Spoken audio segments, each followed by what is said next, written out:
Hello, friends, fiends, and fellow UBTubers, and welcome to another episode of the Daily Comic and Collectible. Today, the collectible of the day is the HASBRO Toys, Marvel Legends, Marvel Studios What If, Khonshu Build-A-Figure Wave, Red Skull Action Figure. The Red Skull sets his Hydra forces against the Allies' lone super soldier, Captain Margaret Peggy Carter.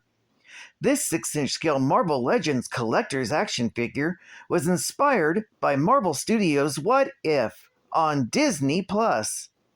This 1/12 scale figure features advanced articulation for posing and displaying in your Marvel collection. It also comes complete with 2 accessories, including a cosmic cube, an iconic item from the series and Marvel movies. It also contains a Build-A-Figure piece. Collect the set to create your own Khonshu action figure. Red Skull comes in a collector's-friendly, windowless box meant to be environmentally friendly with no plastic waste. This Marvel Legends Red Skull was released in 2022 by HASBRO Toys. Now, the comic of the day is Amazing Spider-Man, Volume 1, issue number 325, with a cover date of November 1989, with story by David Michelini, art by Todd McFarlane, and cover by Todd McFarlane. This is part 6 of 6 of the Assassination Plot event, and is titled Finale in Red. The story opens with Captain America attempting to get Spider-Man's security clearance through the Department of Defense in order to continue their mission to stop a war from starting between America and Symkaria. However, despite the recommendations of Captain America and Silver Sable, the request is denied. They explain Ultimatum's involvement and how their prisoner, Toller Wheel, has confessed that the next assassination attempt will be on the Symkarian ambassador to the United States. Cap insists that they need Spider-Man as part of their special unit to prevent this assassination. However, since Spider-Man refuses to remove his mask and reveal his identity, the request has been denied. Spider-Man is furious and departs, never feeling so humiliated in his life. He also never realized how much he cared for his country before this moment. Peter Parker returns to his Aunt May's home, where his wife Mary Jane has finished packing up their belongings for their move to their new loft apartment. He tells Mary Jane about what happened and his desire to still do something to help.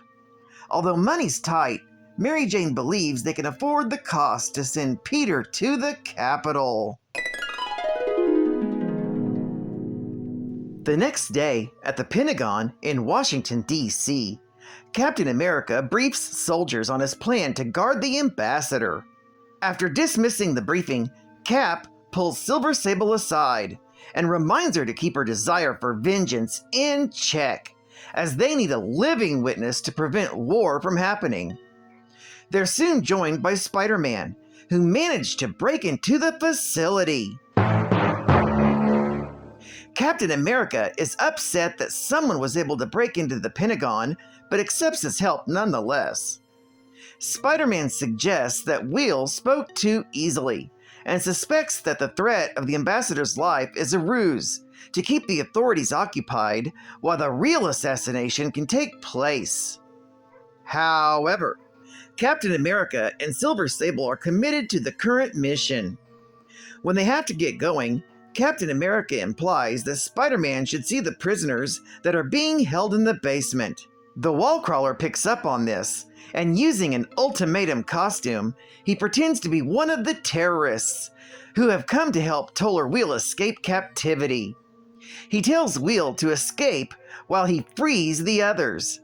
As Toller flees, Spider-Man tags him with a spider tracer. Changing back into Spider-Man's costume, the wall crawler follows after Wheel. Spider-Man is then led to the National Archives, leading Spider-Man to deduce that the real plot is to steal the U.S. Constitution, Declaration of Independence, and the Bill of Rights, and pin it on Symkaria, ensuring a war between the two countries. Inside, Spider-Man is attacked by a pair of watchdogs.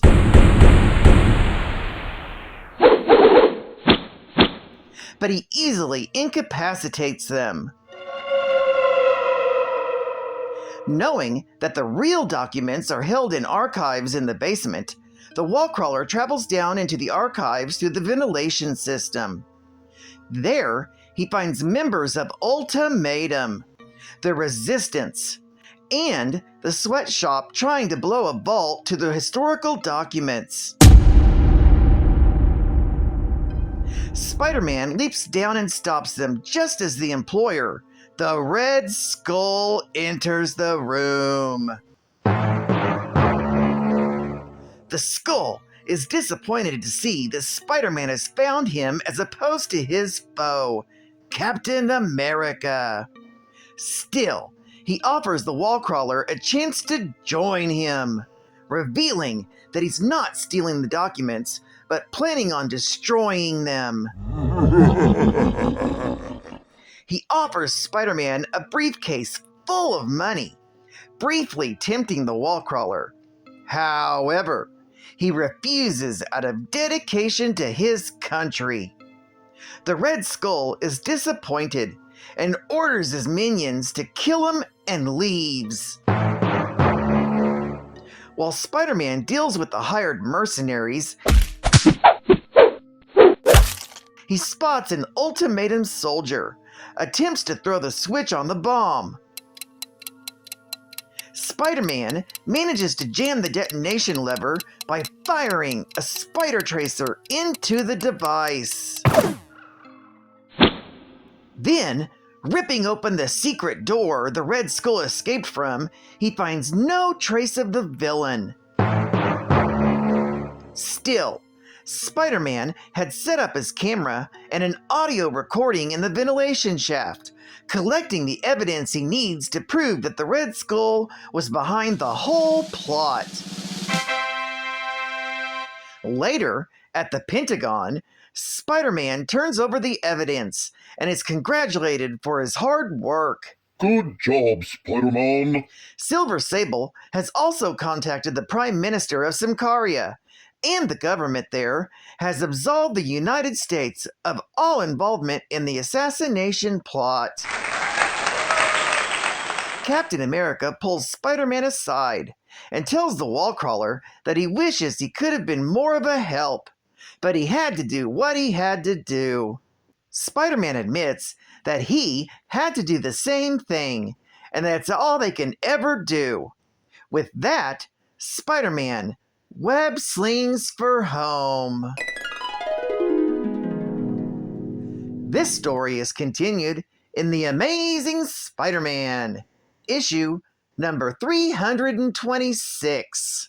Geek Fact.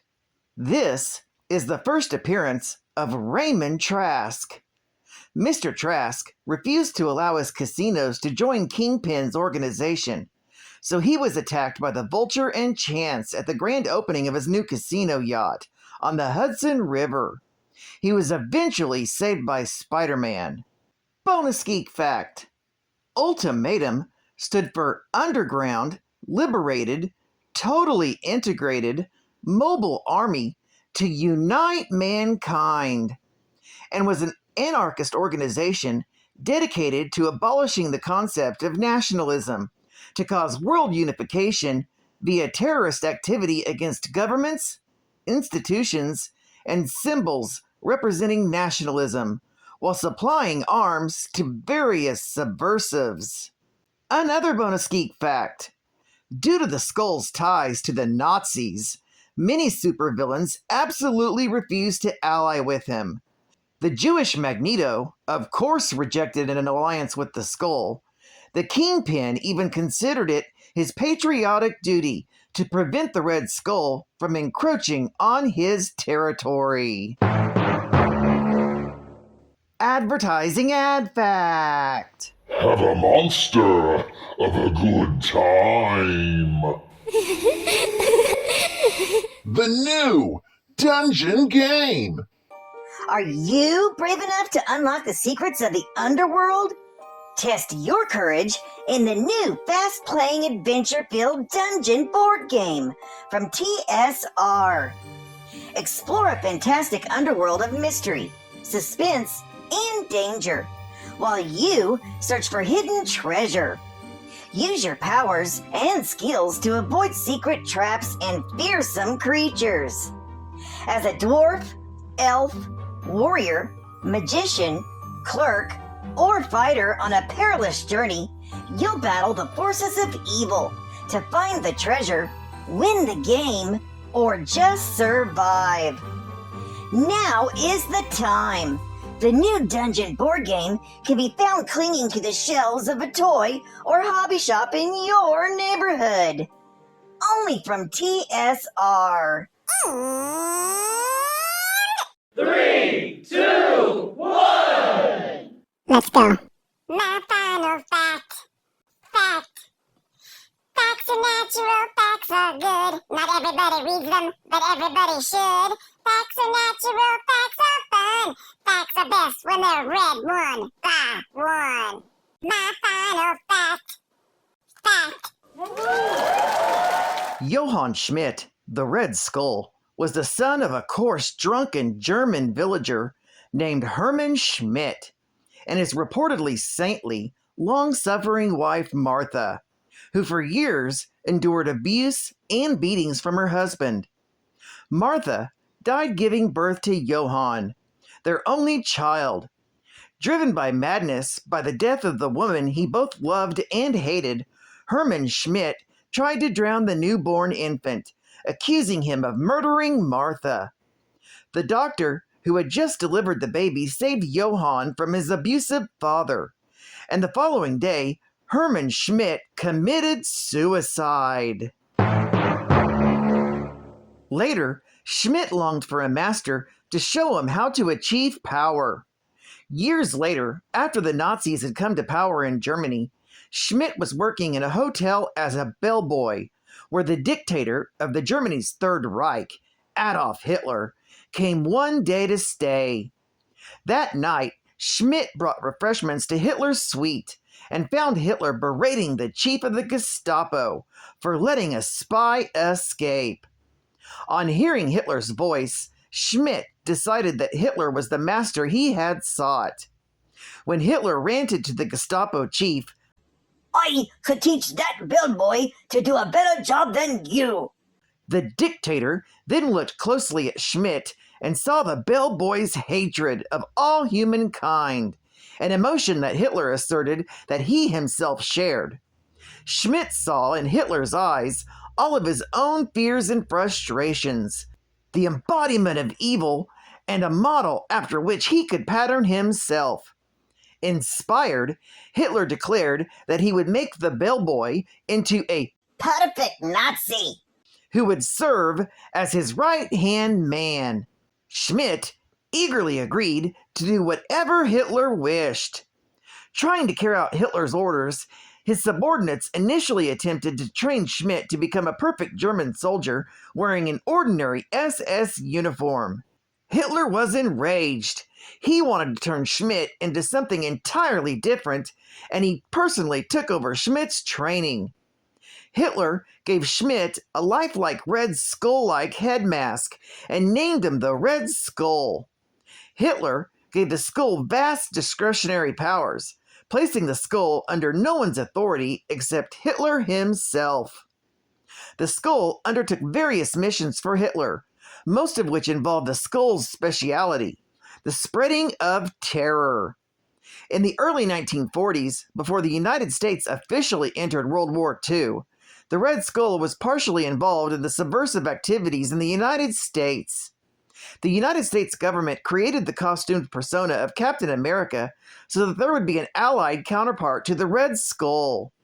It was in the United States, before the U.S. officially entered World War II, that the Red Skull had his first conflicts with Steve Rogers, the original Captain America, the man who would become his principal and perennial nemesis. Well, I'd like to thank you for joining me for another Daily Comic and Collectible, and I hope to see you again Friday. This is Hot Fun Comics Man, and I'll catch you on the flip, baby. Over and out.